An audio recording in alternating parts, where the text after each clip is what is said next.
کون ہوگا chief justice? What do you think؟ دیکھیں جی چیف جسٹس مجھے تو جسٹس یحییٰ فریدی کا نام جو ہے وہ آ رہا ہے، لیکن دیکھیں وہ تیسرے نمبر پہ ہے. سینیرٹی میں اگر دیکھیں منصور علی شاہ صاحب ہے، منیب اختر صاحب ہے، یہ ایسے ہی ہے جیسے فوج کے اندر آپ کو پتہ ہے اسمبلی ہر دفعہ آتی ہے اور اس میں سلیکشن کرنے کی کوشش کی جاتی ہے، اور لائکنگ ڈس لائکنگ کے نتیجے میں پھر ایک لڑائی ہوتی ہے، اور لڑائی کے نتیجے میں پھر کیا ہوتا ہے وہ آپ کو پتہ ہی ہے. تو یہ میرا خیال ہے کہ اگر آپ نے یہ کر ہی لیا ہے، چلو آپ نے اپنی سپرمیسی قائم کر لی، پارلیمنٹیرینز کی میں بات کر رہا ہوں اور پارلیمنٹ کی بات کر رہا ہوں، اور اس کو بڑا 5000 کی سپیڈ سے کیا، سب کچھ کر لیا، لیکن کم از کم آپ سینیرٹی کو بلڈوز نہ کریں.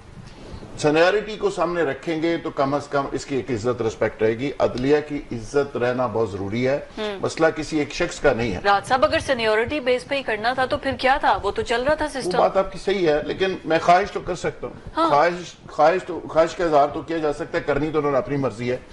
لیکن دیکھیں یہ مجموعی طور پہ اگر آپ دیکھیں جس انداز میں چیزیں چلی، پی ٹی آئی کے لوگ جس انداز میں بکے اور جس انداز میں اب ان کا کورٹ مارشل چل رہا ہے سوشل میڈیا کے اوپر، اور علی ظفر صاحب کی مجھے سمجھ نہیں آئی، وہ جا کے ساکھ ڈار صاحب کے ساتھ بڑی جفیاں ڈال رہے تھے، مبارکباد بھی دے رہے تھے. اور اسی طرح پہلے انہوں نے کیا کہ وہ بانی پی ٹی آئی کے وکیل تھے، جب انہوں نے بائیکاٹ کر دیا کورٹ کا تو وہ عدالتی معاون بن گئے اور معاون کے طور پہ انہوں نے اپنا کام دکھا دیا. مجھے سمجھ نہیں آ رہی کہ ان کے لوگ کس قدر کمپرومائز ہیں اور ان کے کیا کیا روپ ہیں.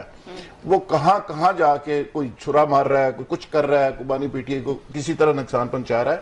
تو یہ ان کی سمجھ نہیں آ رہی. اور ابھی 26ویں ترمیم پاس ہوئی ہے تو آگے 27ویں اور 28ویں کی باتیں شروع بھی ہو گئی ہیں. یہ معاملہ رکنا نہیں ادھر، 27ویں بھی ہوگی، 28ویں بھی ہوگی، اور کہا جا رہا ہے کہ آگے علی امین گنڈا پور صاحب کی بھی باری ہے.